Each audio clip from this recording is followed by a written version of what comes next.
بسم اللہ الرحمن الرحیم۔ السلام علیکم۔ حضرت ابن عباس رضی اللہ تعالی عنہ سے مروی ہے کہ اس میں توبہ کا جو آخری وقت بیان کیا گیا ہے وہ ملک الموت کو دیکھنے سے پہلے کا وقت مراد ہے۔ حضرت بکر بن عبداللہ سے مروی ہے کہ توبہ کا وقت بہت دراز ہوتا ہے، لیکن جب موت کے فرشتے نظر آنے لگتے ہیں تو توبہ کا وقت ختم ہو جاتا ہے اور بندہ بھی دنیا سے بے خبر ہو جاتا ہے۔ حضرت معاویہ بن ابو سفیان رضی اللہ تعالی عنہ سے یہ واقعہ مروی ہے کہ رسول اللہ صلی اللہ علیہ وآلہ وسلم نے بیان فرمایا، بنی اسرائیل میں ایک بڑا گناہگار شخص تھا، اس نے 97 انسانوں کو قتل کیا تھا۔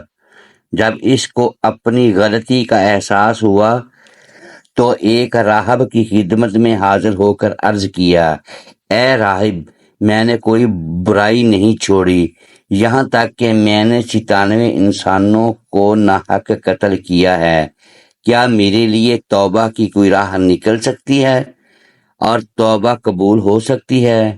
راہب نے کہا، اب تیرے لیے معافی کی کوئی صورت نہیں ہے۔ یہ سن کر وہ شخص بڑا مایوس ہوا اور اس راہب کو بھی قتل کر کے چلا گیا۔ جاتے جاتے ایک دوسرے راہب کے پاس پہنچا اور اپنی سابقہ تمام برائیوں کا ذکر کر کے توبہ کی صورت دریافت کی۔ دوسرے راہب نے بھی اس کو نفی میں جواب دیا، چنانچہ مایوسی کے عالم میں اس نے دوسرے راہب کو بھی قتل کر دیا اور آگے بڑھا۔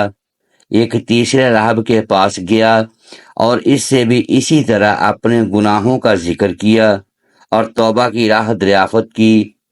تیسرے راہب نے بھی اس کو یہی جواب دیا، اب توبہ کی کوئی صورت نہیں۔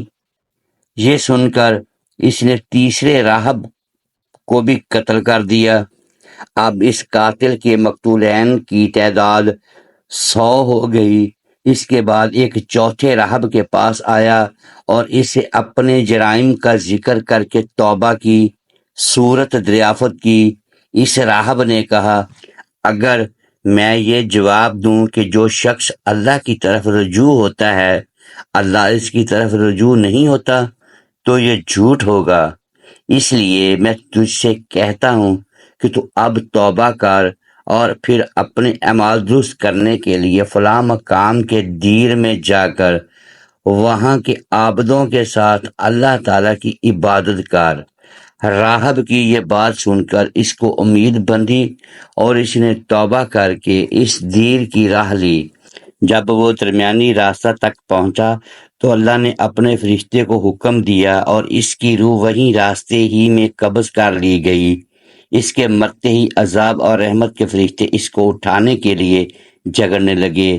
اچانک ایک تیسرا فرشتہ آیا اور اس نے فیصلہ کیا کہ یہ شخص جہاں سے چلا تھا اور جس گاؤں کی طرف جا رہا تھا، اس دونوں گاؤں کا فاصلہ ناپو، اگر یہ توابین کے گاؤں سے زیادہ قریب ہو تو اس کو نیکوں میں شمار کرو ورنہ گناہ گاروں میں۔